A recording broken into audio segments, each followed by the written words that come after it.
Thank you for staying with us for the news. In our first story, state prosecutors have withdrawn charges against the 7 individuals accused of stealing money and valuable items worth millions of Ghana cedis from the home of former Sanitation Minister Cecilia Dapaa. But their freedom was short-lived as the police promptly rearrested them and slapped them with the same charges. Richard Kwejunyako of our Legal Affairs Desk now reports.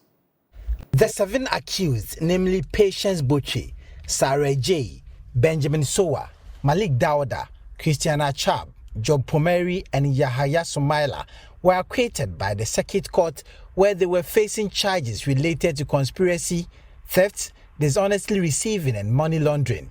State prosecutors, led by Assistant State Attorney Akosua Japoma Ajiman, in accordance with Section 59 of the Criminal Code, withdrew the charges. Shortly after they were released, they were rearrested, and same charges were preferred against the 7 at the High Court in Accra.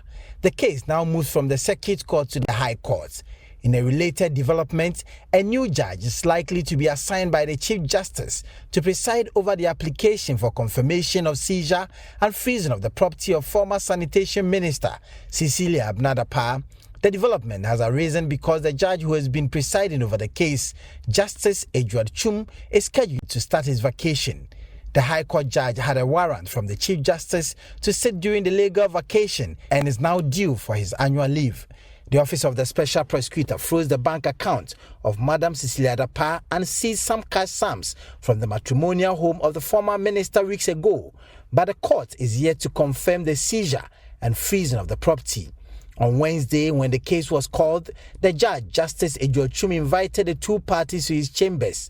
After some 30 minutes of deliberation, the parties came back and indicated that the judge is scheduled to start his leave and the case has been adjourned to the 29th of November.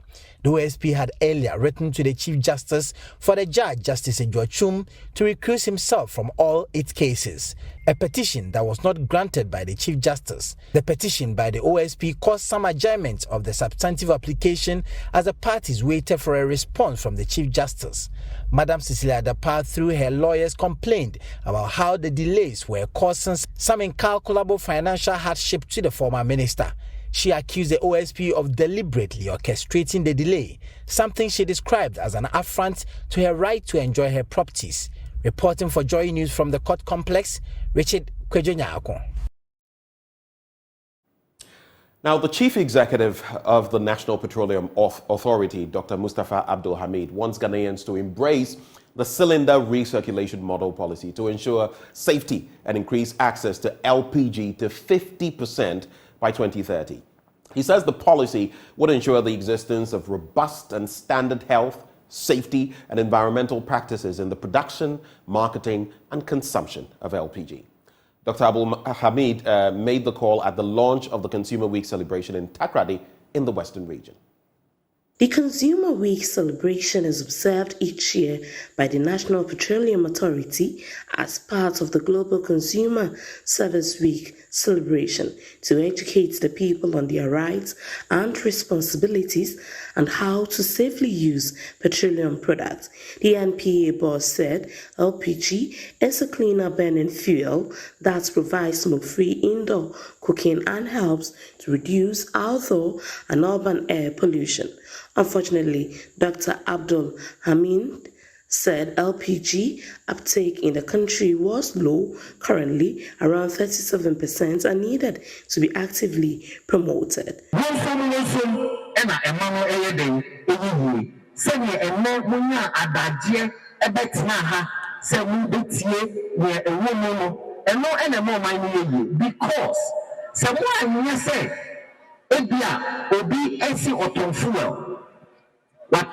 Waton fuel amount. Odi tu uko 100 meters, 500 meters. Ukano ejina. And wase ohu ni entia uto fuela ese uka engine. Se selfa ohodia ene wasu kubisa ejuma ben na MPA fo eye wo krom hantia me koto fuela me car engine say.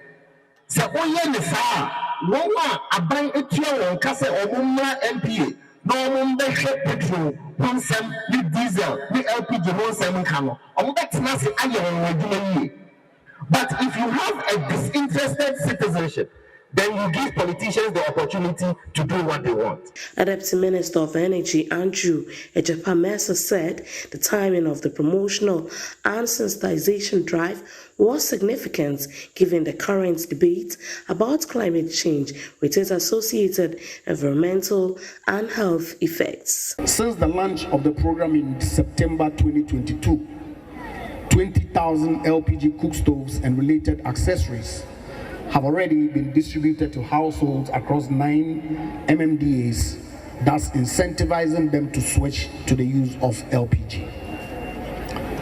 The timing of this promotional and sensitization drive is significant, given the current discussions on climate change with its associated environmental and health effects. Climate change places a greater responsibility on countries to adopt more environmentally sound practices to save the environment from further deterioration. He said Ghana needs to play a leading role in discouraging any activities that hurts the environment. It is therefore crucial for Ghana to play a leading role in discouraging any activity that has an adverse effect on the environment, and the Ministry of Energy stands ready to support the NPA and other allied institutions in this endeavor for our collective good. Currently, the world is shifting towards transitioning energy supplies from fossil fuels to renewables due to climate change concerns. Western Regional Minister Dr. Kobna Otrida Comensa urged the public to avoid complacency. Like we understand, when you use wood, your eyes have problems, will have problems. When you use charcoal, you might have respiratory problems. And what we are saying is that the cost of losing your eye is far bigger than the cost of buying gas. So that's where you have to do the equation and balance. If you like your eyesight to go or you have respiratory problems, instead of buying gas, which will save you from all this. So that's where the comparison has to come in. That's where the decision has to be taken properly to make sure that you make the right choice. Because without good health, you cannot enjoy life. Yes, and money is not everything. For Joy Business, in Athalia Kwansa, Western Region. Now, the Ghana Registered Nurses and Midwives Association is asking for an enhanced training of nurses and medical professionals, enabling them to become specialists with the aim of expanding access to specialized healthcare within the nation's medical facilities. The association highlights a concerning trend where individuals with hearing impairments often receive care from general health practitioners instead of ear, nose, and throat specialists, thereby heightening the vulnerabilities faced by many patients. There's more in this report. The World Health Organization estimates that by the year 2050, about 2.6 billion of the world's population will have some degree of hearing loss. That translates into 1 in every 10 people will have disabling hearing loss. The inadequate specialists to take care of the ears, nose and throat needs in Ghana has become concerning to the Ghana Registered Nurses and Midwives Association. In a speech read on behalf of the General Secretary of the Ghana Registered Nurses and Midwives Association, Central Regional Chairman of the association, Alfred Adi, indicated how an enhanced training will help the health delivery system. In Ghana, most individuals with ENT diseases and injuries are seen by general practitioners than ENT practitioners because these specialists cannot be found in most health facilities. There is need for enhanced training of medical and nursing specialists in Ghana to increase access to expert care for all Ghanaians. There is urgent need to have the few practitioners taking care of all of us to be highly motivated through enhanced salaries and improvements in the general conditions of service. Opportunities should be created for nurses who have worked in ENT units as non-specialists to have sponsored training in becoming ENT specialists.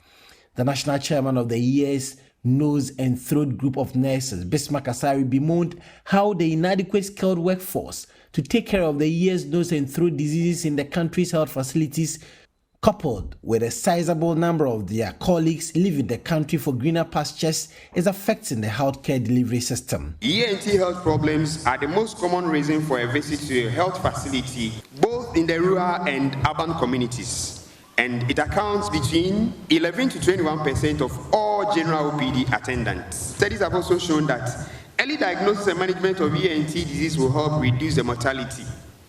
This makes the ENT nurse as an essential as any other part or person involved in the delivery of health. Some of our people were using otoscopes that are non-functioning. They were sitting on chairs that could not turn and move. This is just to mention by a few. We must say it is not a good sight to behold. We believe that these challenges need serious and urgent attention, looking at the rates at which our experienced members, and I must be emphatic here, ENT nurses and other cadre of nurses are leaving the country to seek for greener pastures. There are lots of people who were here in this hall last year when we met, but today we can't find them.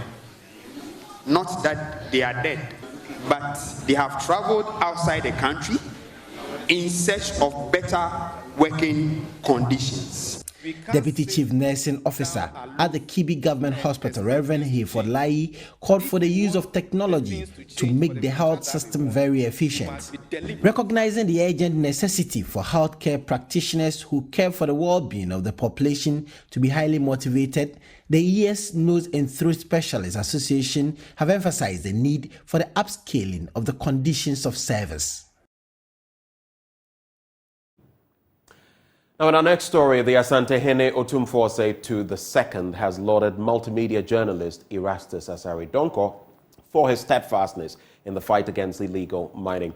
Acknowledging the threats Erastus endured in exposing characters behind the Galamsey menace, the Asantehene commended him for his determination, hard work, and perseverance. He spoke when the team from the Kumasi unit of the Multimedia Group Limited presented laurels won by Erastus at the 27th Awards of the Ghana Journalists Association to him. Here's a report by Clinton Yabua.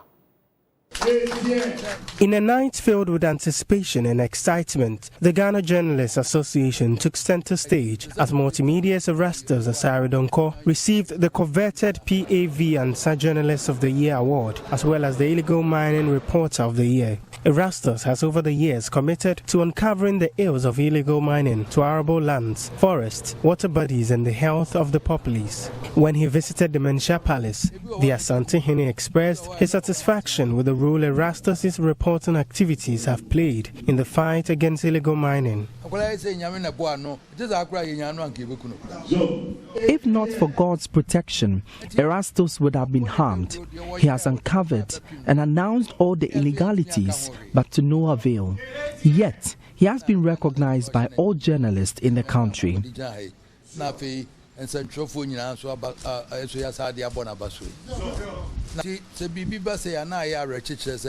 It is only inspirational when accolades like this are earned. At least we are hopeful some people cherish the truth. Thank you. Continue, and I entreat your colleagues to learn and emulate. It is only the truth that matters. Stick to the facts. I am aware you receive threats to keep quiet. It only means you are doing the right thing.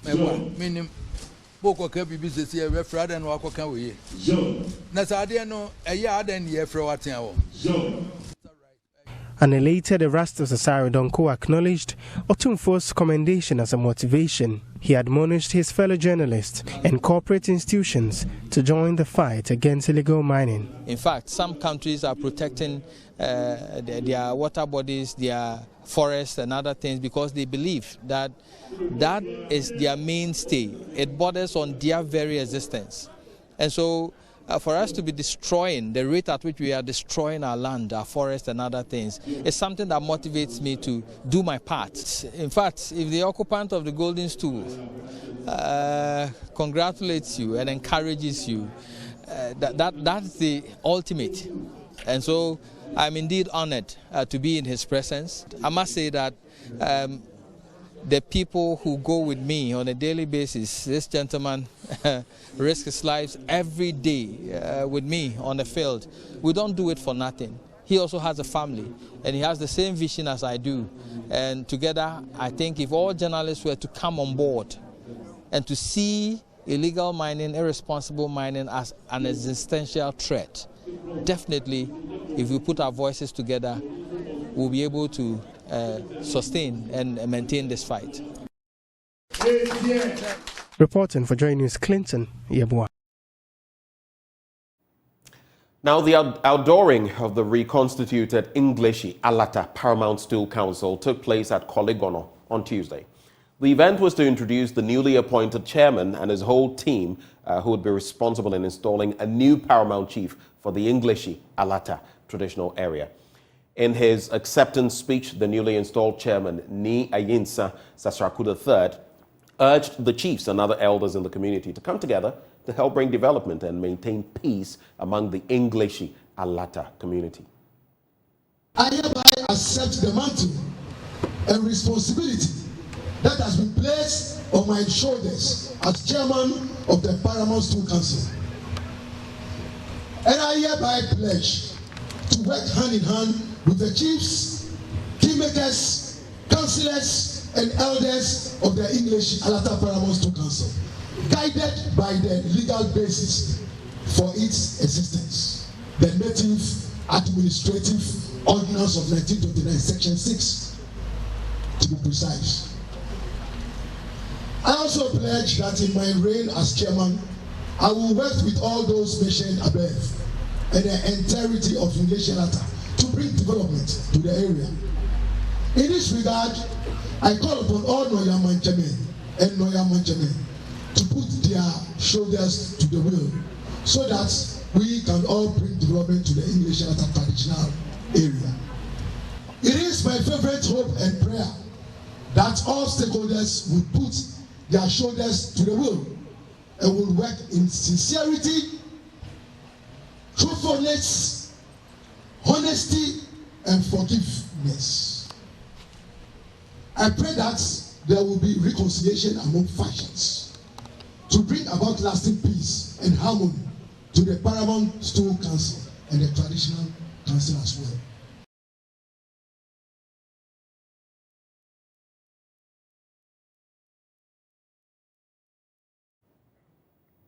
And it's on that note that we cap off the news. But do stay with us. The news review is up next.